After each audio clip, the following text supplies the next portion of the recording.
مساء الفل والياسمين اجمل متابعين. النهارده هعمل معاكم اساور الست او وردات الجلاش، وبتطلع معايا قمر بالشكل ده. شجعوني بلايك ويلا نسمي بسم الله.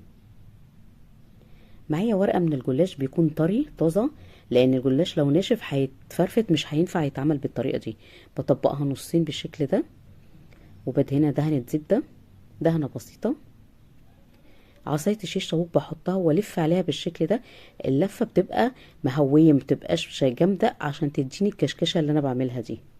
لازم اللفه بتاعتي تبقى مهويه على الاخر. سهله قوي سريعه مش بتاخد معايا وقت.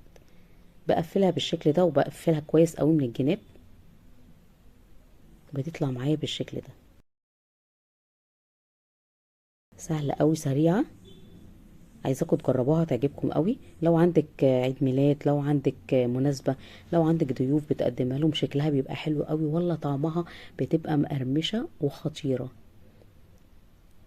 بلف بالشكل ده بكل سهوله، لازم تبقى مهويه على الاخر،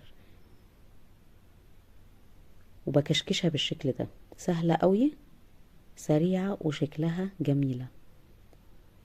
واقفل بالشكل ده.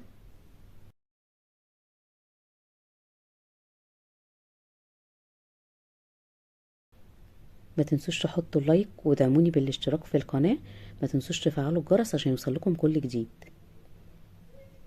بقفل كده، بقسمها نصين، وبدهنها دهنة زبدة بسيطة.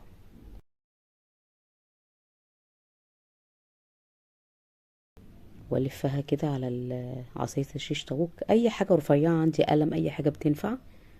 كل ما كانت رفيعة كل ما بتديني شكل حلو قوي. وبقفلها، بدخل كل الحتة اللي انا سايباها الفاضية دي بتبقى كقاعدة في الوردة عشان احط عليها الحشوة. حاولوا تعملوا في بيتكم الفطائر، المعجنات، الحلويات، الحواوشي، المربى، المخللات. الحاجات دي بتملى البيت خير وبركة، وحاجة عاملينها بايدينا بيبقى طعمها تحفة.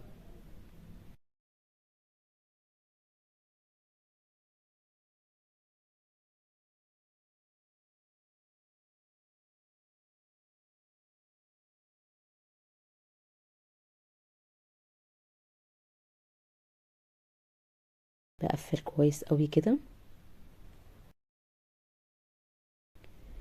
برصها في صينية مدهونة زبدة، وبدهن الوش بزبدة بالشكل ده. ممكن تحطي الحشوة بندق، لوز، انا هحط سوداني. وممكن بعد ما تطلع من الفرن، بعد ما تسقيها بالشربات، ممكن تحشيها نوتيلا، تحشيها كراميل، تعملي لها مهلبية. حتى لو ما حشيتهاش حاجة، لو رشيتش عليها شوية من جوز الهند بيبقى طعمها تحفة، تبقى مقرمشة وجميلة. بكون مسخنة الفرن 10 دقايق مسبقا على درجة حرارة 180. بحطها على الشبكة اللي في النص. أول ما بتاخد لون من تحت بشغل الشواية. بتطلع معايا قمر بالشكل ده. شايفين التسوية ولا الريحة ولا الطعم؟ جامد قوي. شايفاكي اللي محطيش اللايك.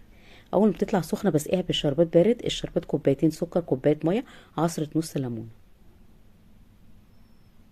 وبعد ما بتشرب الشربات بتاعها برصها في طبق التقديم. شايفين شكلها عامل ازاي؟